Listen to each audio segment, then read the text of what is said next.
আপনারা দেখছেন রূপ রান্নাঘর। আজ আমি ফ্রেঞ্চ ফ্রাই বানিয়ে দেখাবো। দেখুন কত সুন্দর লাগছে। এইভাবে বানিয়ে খেয়ে দেখবেন, দারুণ টেস্ট লাগে। তার জন্য আমি একটা কড়া বসিয়ে নিয়েছি গ্যাসে, একটু জল দিয়ে দেব। আলুগুলো ঠিক এইভাবে লম্বা লম্বা করে কেটেছি, কিছুক্ষণ সিদ্ধ করে নেব 70% মতো। তারপরে আমি একটু লঙ্কার গুঁড়ো দিয়ে দেব, নুন দিয়ে দেবো, কর্নফ্লাওয়ার দিয়ে দেবো, দিয়ে ভালো করে মেখে নেব। এইভাবে মেখে নিতে হবে। মাখাটা আমার হয়ে গেছে।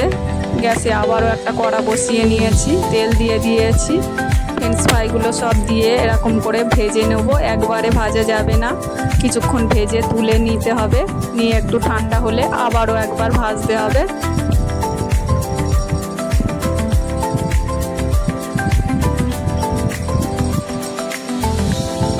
ফ্রেঞ্চ ফ্রাইগুলো আমার ভাজা হয়ে গেছে। একটু বিট নুন দিয়ে দেবো, একটু লঙ্কার গুঁড়ো দিয়ে দেবো, আবার ওটা মাখিয়ে নেব।